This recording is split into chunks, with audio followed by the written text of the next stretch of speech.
Ocean gate की Titan submarine ने अपना सफर कनाडा के सेंट जॉन पोर्ट से शुरू किया।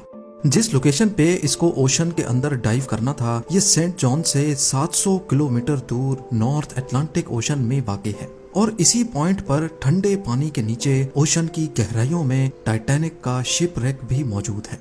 सैटरडे 17 जून 2023 को ये सफर शुरू किया गया और प्लान के मुताबिक अगले दिन संडे को सुबह 8 बजे टाइटन को पानी में उतारा जाना था। आपको यहाँ बताते चलें कि डाइव से पहले टाइटन में एक मसला नोटिस किया गया था, लेकिन उसके बावजूद भी अपनी जान दांव पर लगाकर इसको ओशन में उतार दिया गया। वो क्या मसला था और आखिर पता होने के बावजूद भी ये खतरा क्यों मोल लिया गया? जेम टीवी के वीडियोस में एक बार फिर से खुशामदीद। नाज़रीन, इस सफर में टोटल 5 लोग मौजूद थे, जिसमें एक्शन एविएशन के फाउंडर हार्निश हार्डिंग भी मौजूद थे। इन्होंने जेफ बेजोस के साथ स्पेस में भी ट्रेवल किया था। दूसरे नंबर पे स्टॉकटन रश, जो ओशन गेट के CEO भी थे। ये अमेरिकन कंपनी ओशन टूरिज्म के लिए सबमर्सिबल्स फराहम करती है। तीसरे नंबर पे 77 साला पॉल हेनरी थे, जिन्होंने पहले भी टाइटैनिक को विजिट किया था। ये शिप रैक के एक्सपर्ट थे और इनको टाइटैनिक के बिखरे हुए पार्ट्स की काफी जानकारी थी। और आखिर में पाकिस्तानी बिजनेस टाइकून शहजादा दाऊद अपने बेटे सुलेमान के साथ इसी सबमरीन का हिस्सा थे।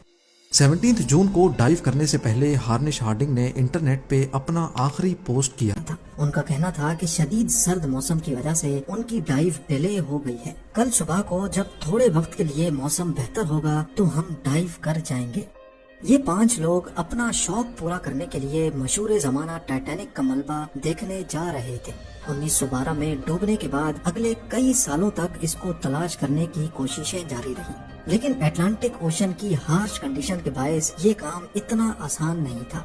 फिर 1985 में जाकर आखिरकार ओशन फ्लोर पे RMS टाइटैनिक का मलबा मिल ही गया। टाइटैनिक अपने पीछे इतने सवालात छोड़कर गई थी कि अब इनके जवाब तलाश करने का वक्त आ चुका था।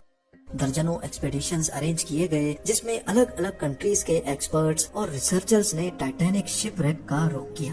Canadian film maker James Cameron ने 1995 में टाइटैनिक के मलबे के दर्जनों दौरे किए और फिर 1997 में टाइटैनिक मूवी रिलीज की गई। रही सही कसर टाइटैनिक मूवी की कामयाबी ने पूरी कर दी। इसने इतनी धूम मचाई कि अब टाइटैनिक के मलबे को खुद जाकर देखना करोड़ों लोगों का ख्वाब बन गया। यानी ये काम अब सिर्फ रिसर्च के मकसद तक ही महदूद नहीं, बल्कि शिपरेक साइट पर टूरिस्ट भी जाना शुरू हो गए। कहा जाता है कि ओशन की गहराई तक जाना स्पेस में जाने से भी ज्यादा मुश्किल है और इसकी सबसे बड़ी वजह है पानी का प्रेशर। टाइटैनिक शिपरेक समंदर की सतह से 4000 मीटर यानी 4 किलोमीटर नीचे है। इस गहराई को इमेजिन करना हो तो आप बुर्ज खलीफा को देखें और समझ लें कि टाइटैनिक का मलबा समंदर में करीब 5 टाइम्स बुर्ज खलीफा की हाइट जितना नीचे है। इस गहराई में पानी का प्रेशर 5800 PSI होता है। ये उतना ही प्रेशर होगा कि इंसान के पूरे जिस्म पर नहीं, बल्कि सिर्फ 1 स्क्वायर इंच के हिस्से पर एक पूरा हाथी खड़ा कर दिया जाए। तो अब आप अंदाजा लगा लें कि एक सबमरीन में कितने स्क्वायर इंच होंगे और उस पर इतना ज्यादा प्रेशर पड़ता होगा। खैर, संडे 18 जून 2023 दोपहर को 12 बजे सबमरीन का सफर स्टार्ट हुआ। नॉर्मली टाइटैनिक तक पहुंचने में 2 घंटे लगते हैं, लेकिन 1 घंटे 45 मिनटों के बाद ही मदरशिप पोलर प्रिंस, जो के ऊपर वेट कर रही थी, उनका सबमरीन से राब्ता टूट गया। अगर 2 घंटे टाइटैनिक तक पहुंचने में लगने थे तो सिर्फ 15 मिनट पहले राब्ता टूटने का मतलब है कि सबमरीन टाइटैनिक के काफी करीब पहुंच चुकी होगी। समंदर की इस गहराई में सूरज की रोशनी पहुंचना नामुमकिन है और यहाँ हर वक्त इंतहाई सख्त अंधेरा होता है। इतनी गहराई में वायरलेस सिग्नल का टूटना एक नॉर्मल बात होती है, लिहाजा पहले इस बात को ज्यादा सीरियस नहीं लिया गया। ये पूरा ट्रिप टोटल 7 घंटों का था। 12 बजे से लेकर शाम को 7 बजे इनको वापस लौटना था, लेकिन जब शाम 7 बजे तक भी टाइटन से कोई राब्ता न हुआ और न ही वो वापस लौटी, तो अब ऊपर खड़ी मदरशिप में मौजूद क्रू के पसीने छूटना शुरू हो गए। Canadian research vessel polar Prince ने टाइटन की तलाश शुरू कर दी। 9:40 पे उन्होंने US कोस्ट गार्ड से राब्ता करके मदद तलब की। अगले दिन मंडे को US और कैनेडियन शिप्स और प्लेन्स ने पूरे एरिया में एक प्रॉपर सर्च ऑपरेशन शुरू कर दिया। उन्होंने सिर्फ समंदर की सतह पर ही नहीं बल्कि सोनार स्कैनिंग की मदद से पानी के अंदर भी अपनी तलाश जारी रखी। इस एरिया में जो कमर्शियल वेसल्स थी उनको भी ऑर्डर दे दिया गया कि वो अपनी आंखें खुली रखें।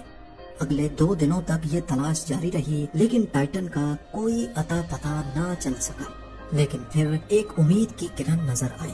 वेडनेसडे 21 जून को सुबह 6 बजे सर्च टीम को पानी की गहराइयों में से कुछ आवाजें सुनाई थी। ये आवाजें अंडर वाटर रेडार्स की मदद से सुनी गई थी। फौरन आरओवीज को आवाज की डायरेक्शन में भेजा गया, लेकिन इस बार भी टाइटन की कोई खबर ना मिली।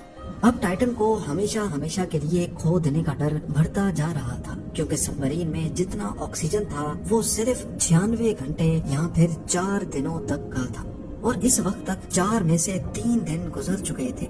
लेकिन यूएस, कनाडा और फ्रांस की सर्च टीम्स ने हिम्मत नहीं हारी। थर्सडे 22 जून को दोपहर 12 बजे आरओवीज को टाइटैनिक के मलबे के पास भेजा गया। वहां पहुंचकर जो देखा गया वो वाकई दिल दहला देने वाला मंजर था। 3:48 PM पर आरओवी जो कि टाइटैनिक के मलबे के पास पहुंच चुकी थी, उसने टाइटन की दुम का एक हिस्सा टाइटैनिक से सिर्फ 1600 फीट दूर पड़ा हुआ देखा। जो देखने गई थी टाइटैनिक के मलबे को, अब उसका मलबा ही पूरी दुनिया में हेडलाइंस बन गया।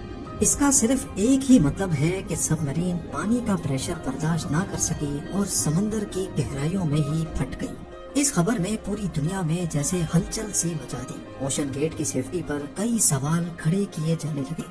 ओशन गेट के सीईओ स्टॉकटन रश, जो कि खुद इस वाक़े में अपनी जान गंवा बैठे हैं, उन्होंने 2021 में कहा था कि वो जानते हैं कि उन्होंने टाइटन को बनाते वक्त कुछ रूल्स तोड़े हैं, क्योंकि उन्होंने टाइटन को स्टील से नहीं बल्कि एविएशन ग्रेड कार्बन फाइबर से बनाया है।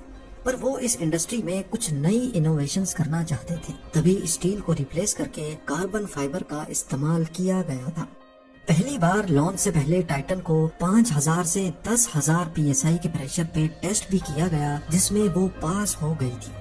पर एक्सपर्ट्स का मानना है कि ओशन के अंदर हजारों किस्म की ताकतें सबमरीन पर पड़ती हैं, जिसमें न सिर्फ प्रेशर बल्कि पानी का बहाव भी होता है, जो कि लहरों की वजह से पैदा होता है। इसके अलावा अंधेरे की वजह से ये भी हो सकता है कि कोई भारी पत्थर या फिर समंदरी मखलूक सबमरीन से टकराई हो। कुछ भी हो, टाइटन की तबाही की एक वजह तो इसका कार्बन फाइबर का हल था, लेकिन दूसरी वजह इसमें पहले से मौजूद क्रैक्स भी थे। जी हाँ, टाइटन सबमरीन 2019 में कार्ल स्टैनले नामी एक बिजनेसमैन को भी लेके गई थी, और उस वक्त भी उसको ओशन गेट के सीईओ ही ऑपरेट कर रहे थे।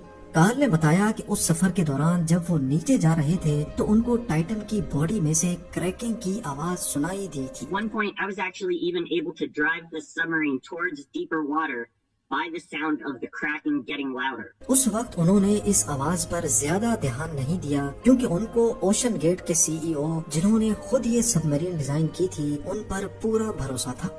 लेकिन इस हादसे के बाद उन्होंने CNN को बताया कि शायद वो आवाज इस बात की वार्निंग थी कि टाइटन की बॉडी पानी का प्रेशर बर्दाश्त नहीं कर पा रही।